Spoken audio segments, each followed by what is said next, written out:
할렐루야. 4월 22일 토요일입니다. 사무엘하 말씀 7장 1절부터 17절까지 말씀을 읽고 은혜 나누도록 하겠습니다.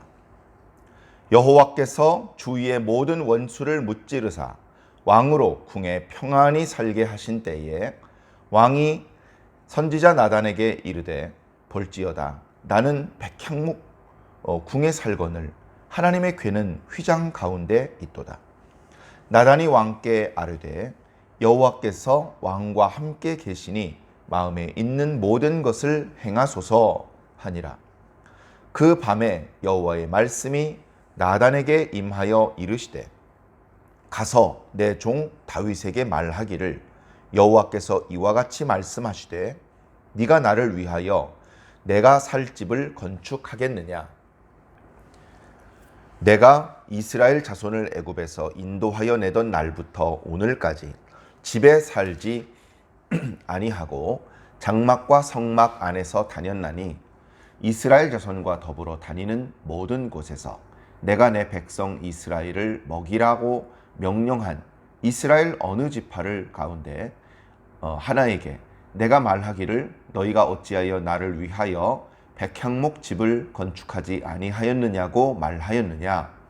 그러므로 이제 내 종 다윗에게 이와 같이 말하라. 만군의 여호와께서 이와 같이 말씀하시기를 내가 너를 목장 곧 양을 따르는 데에서 데려다가 내 백성 이스라엘의 주권자로 삼고 네가 가는 모든 곳에서 내가 너와 함께 있어 네 모든 원수를 네 앞에서 멸하였은즉 땅에서 위대한 자들의 이름같이 네 이름을 위대하게 만들어 주리라. 내가 또 내 백성 이스라엘을 위하여 한 곳을 정하여 그들을 심고 그를 거주하게 하고 다시 옮기지 못하게 하며 악한 종류와 전과 같이 그들을 해치지 못하게 하여 전에 내가 사사에게 명령하여 내 백성 이스라엘을 다스리던 때와 같지 아니하게 하고 너를 모든 원수에게서 벗어나 편히 쉬게 하리라. 여호와가 또 네게 이르노니 여호와가 너를 위하여 집을 짓고 네 수완이 차서 네 조상들과 함께 누울 때에 내가 네 몸에서 날 네 씨를 네 뒤에 세워 그의 나라를 견고하게 하리라. 그는 내 이름을 위하여 집을 건축할 것이요 나는 그의 나라 왕위를 영원히 견고하게 하리라.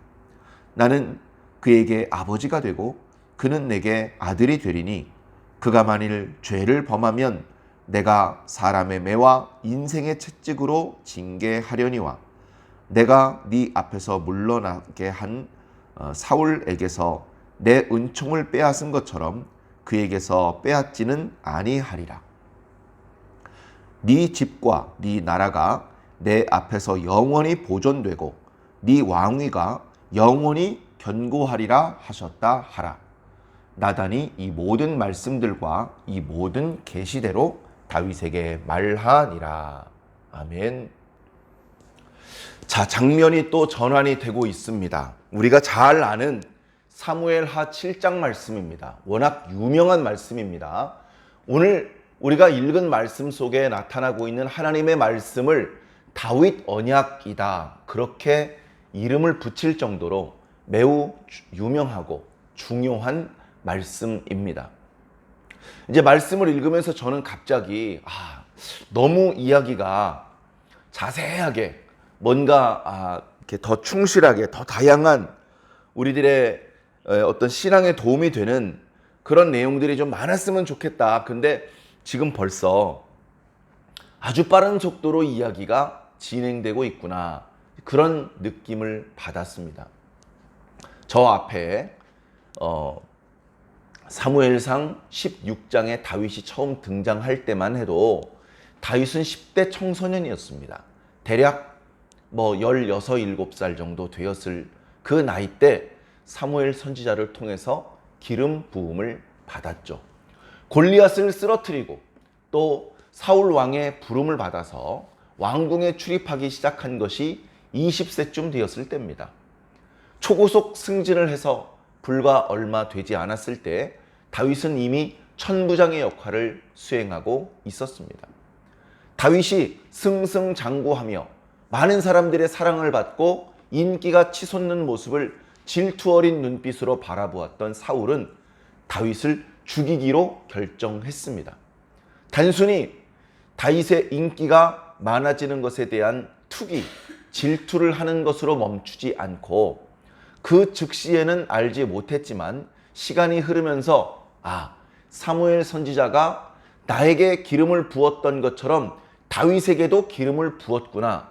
그 의미는 내 아들 요나단이 아니고 다윗에게 이 이스라엘 나라의 왕위가 넘어간다는 뜻이구나.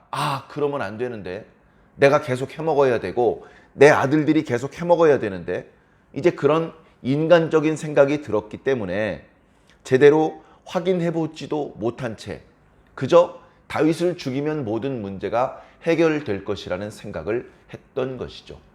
다윗은 그때로부터 10년 동안이나 도피 생활을 해야 했습니다. 유다 땅 이쪽 저쪽을 방황하다가 도저히 이스라엘 땅 안에 피할 곳이 없었을 때 도피 생활 중 마지막 1년 4개월 동안은 블레셋 땅에 몸을 피신할 수밖에 없었습니다. 여러 우여곡절이 지나고 사울 왕이 죽은 후에 드디어 다윗은 이스라엘 땅으로 돌아올 수 있었고 30세에 유다 족속의 왕이 되었으며 37세에 온 이스라엘의 왕이 되었습니다.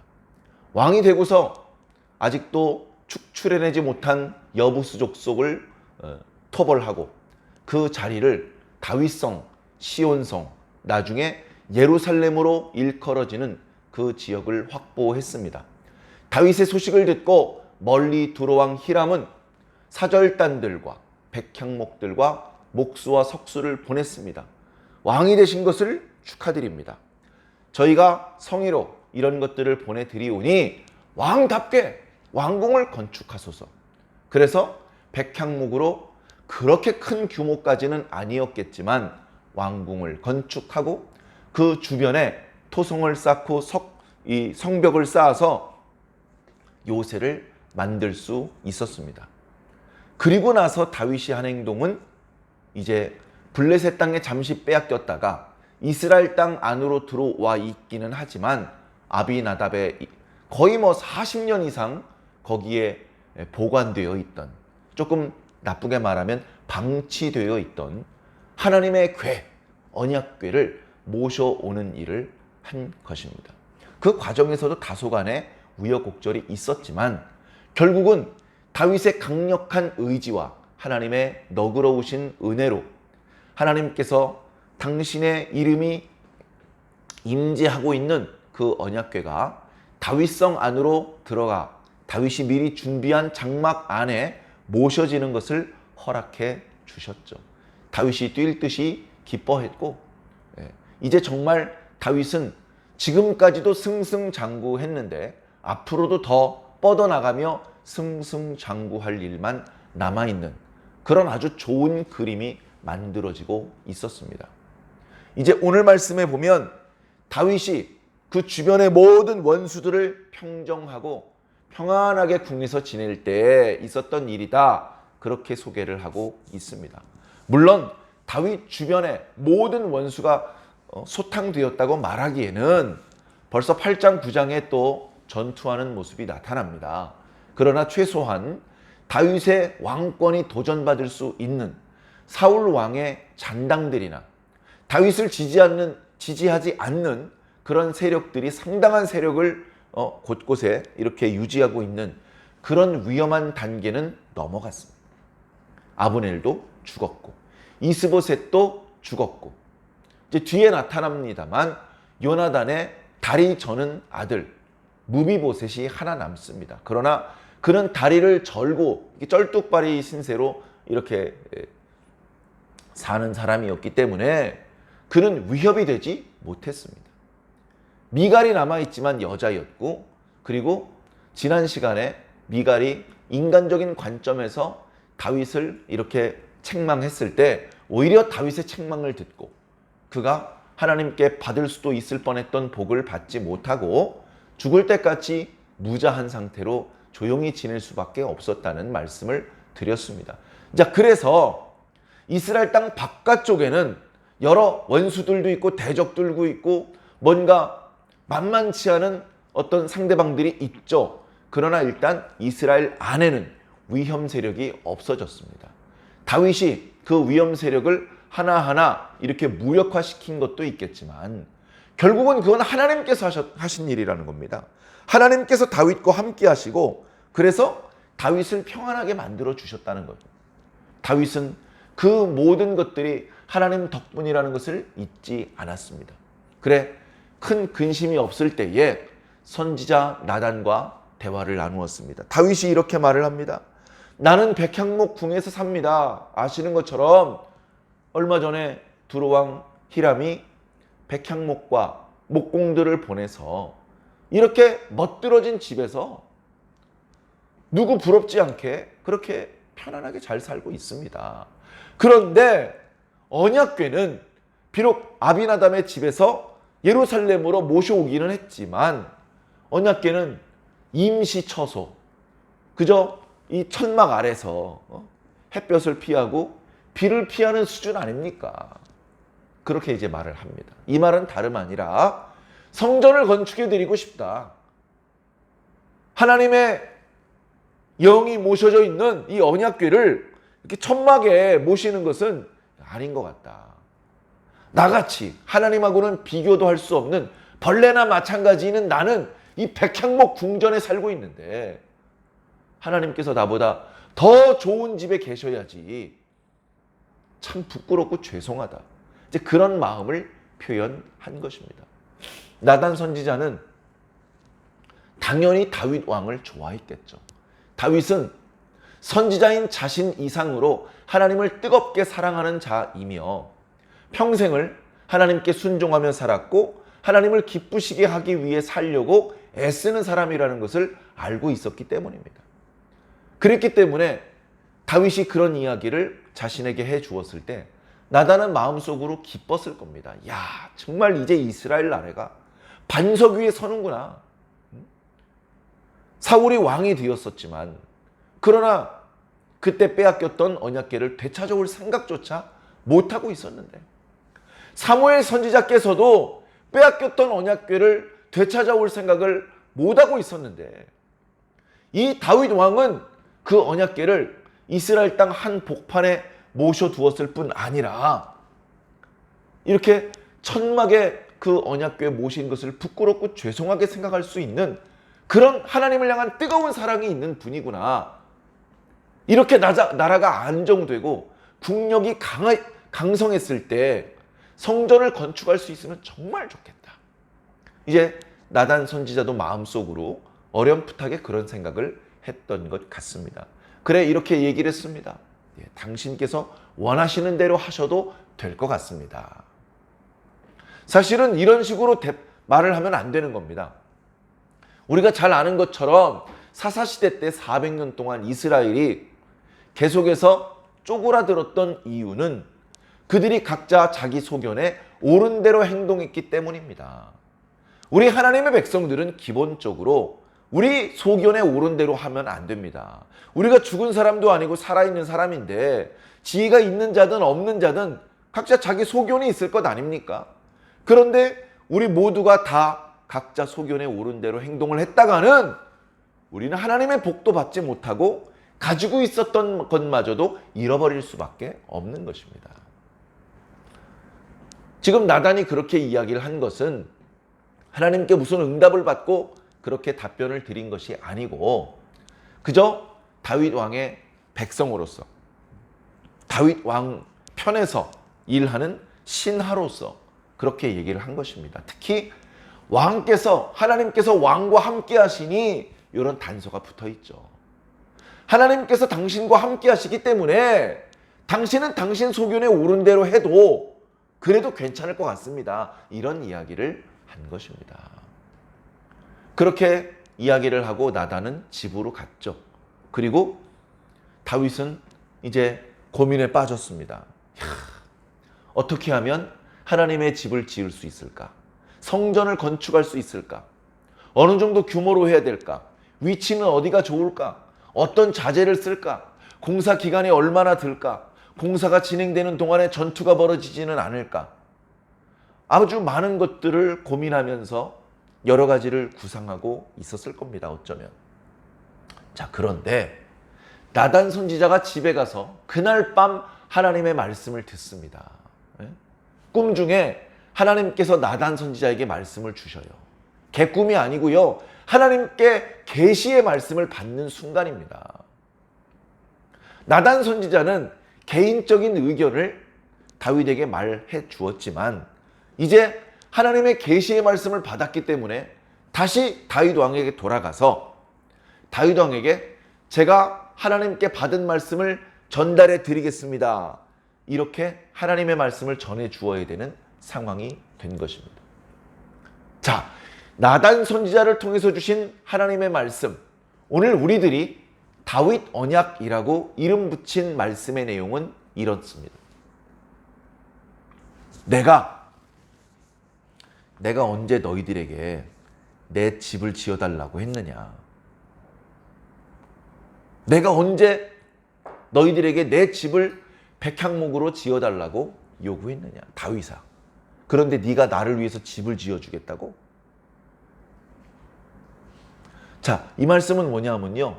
두 가지예요. 하나는 너는 나를 위하여 집을 짓지 못할 것이다. 이 말씀 한 가지 하고, 두 번째는 네가 내 집을 지어주는 게 아니고 내가 네 집을 지어주겠다. 이런 말씀입니다. 참 놀라운 말씀이죠. 자, 뒤에 이어지는 말씀은 또 이렇습니다. 내가 너에게 복을 주마. 너 성전 건축하고 싶다고 이야기했는데 그건 허락하지 않을 것이지만 그러나 네 마음을 내가 받았기 때문에 너의 진심을 내가 알고 있기 때문에 네가 복받을 수 있는 선한 마음을 가지고 있는 것을 내가 보았기 때문에 내가 너에게 복을 주겠노라. 어떤 복을 주냐 하면 네 주변의 모든 대적들을 물리쳐서 내가 너를 위대한 사람이 되게 만들어주겠다. 위대한 사람. 뿐만 아니라 이 사람이 반역하고 저 사람이 반역하고 그래서 계속 왕조가 바뀌고 그렇게 혼란스럽게 이스라엘이 운영되는 것이 아니라 계속해서 네 자식이 왕이 되고 그 자식의 자식이 왕이 되고 그렇게 너의 집과 너의 왕조를 내가 영원히 견고하게 만들어 주겠다. 이 다윗 언약에 어떻게 보면 아주 중요한 이 말씀에 강력한 힘을 실어주는 단어가요. 영원히라는 단어입니다. 제가 세어보니까 3번 말씀하셨습니다. 영원히! 네가 말 잘 들으니까 말 잘 듣는 동안에는 지켜줄게. 만약에 그런 말씀이었으면 우리는 그 복을 계속해서 지속적으로 받을 수 없습니다. 자, 그런데 하나님께서 영원히 다윗의 집을 견고하게 해 주시겠다고 하십니다. 얼마나 감사합니까? 거기다가 네 아들이 나를 위하여 집을 짓게 될 것이다. 그러니까요, 성전 건축을 허락해 주시는 거예요. 다윗, 너는 못한다.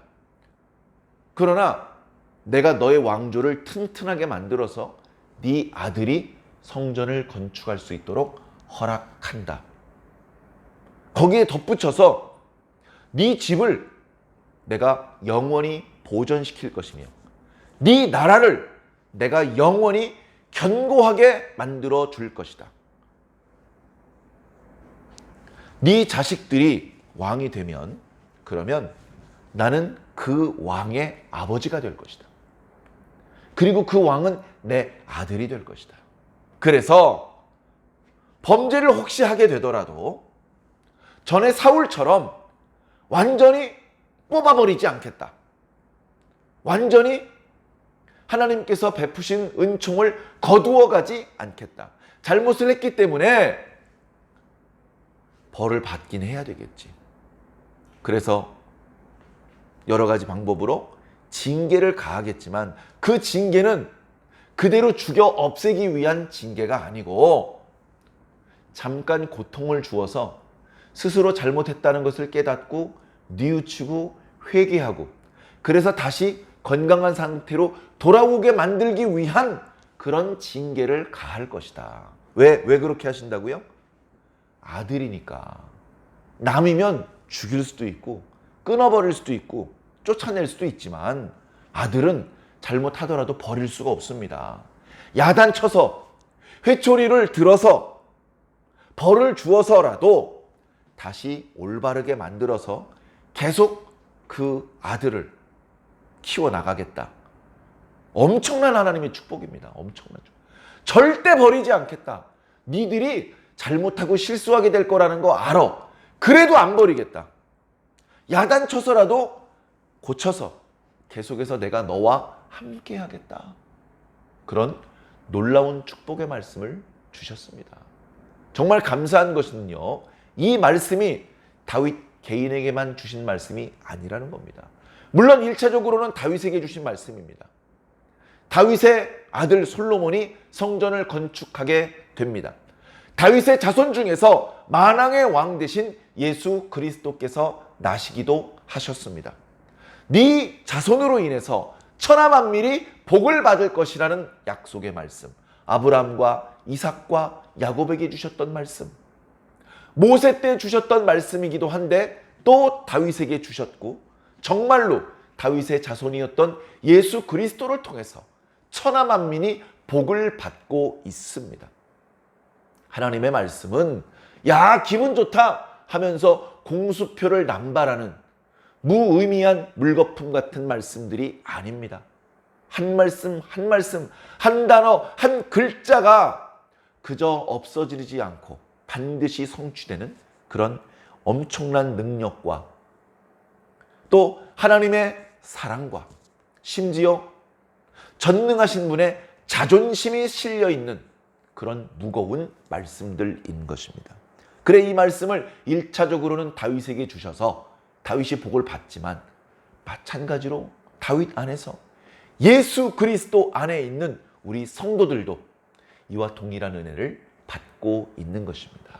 우리가 물론 무슨 왕조를 열 것은 아니지만 하나님께서 우리를 사랑하셔서 예를 들면 양이나 염소 똥냄새 나는 곳에서 일하던 우리들을 일으켜 세우셔서 하나님의 일꾼 삼으셨습니다.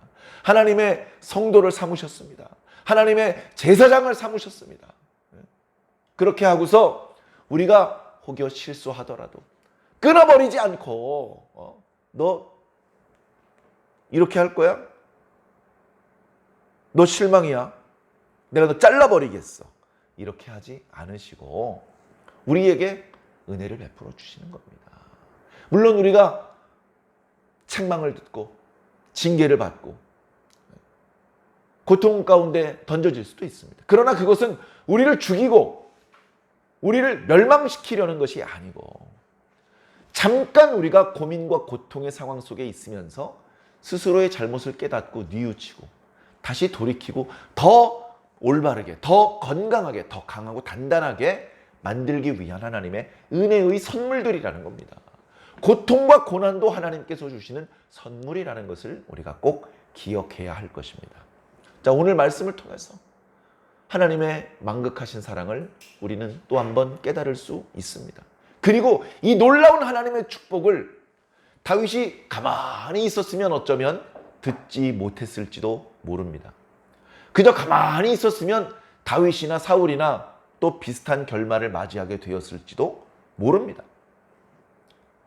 바로 이 말씀 때문에 사람들은 하나님께서 처음부터 다윗을 점찍어 두셨다.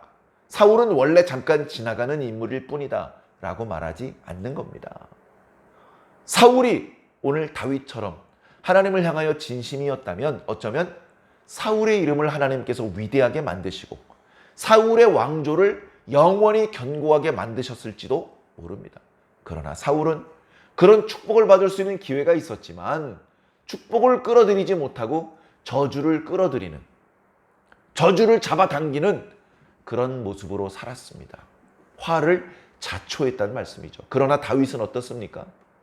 하나님의 커다란 축복을 잡아당기는, 하나님의 엄청난 축복을 끌어당기는 그런 착한 마음을 먹었던 것이죠. 자, 그렇다면 오늘 우리들도 다름 아니라 하나님을 향한 진심 어린 믿음과 소망과 사랑, 그런 진심, 충심, 그런 것으로 그저 가만히 앉아서 축복해 주실 때까지 기다리고 목사님이나 장로님이 와서 일 시켜 주실 때까지 기다리는 것이 아니라 나 스스로 뭔가 움직이는 겁니다. 나 스스로.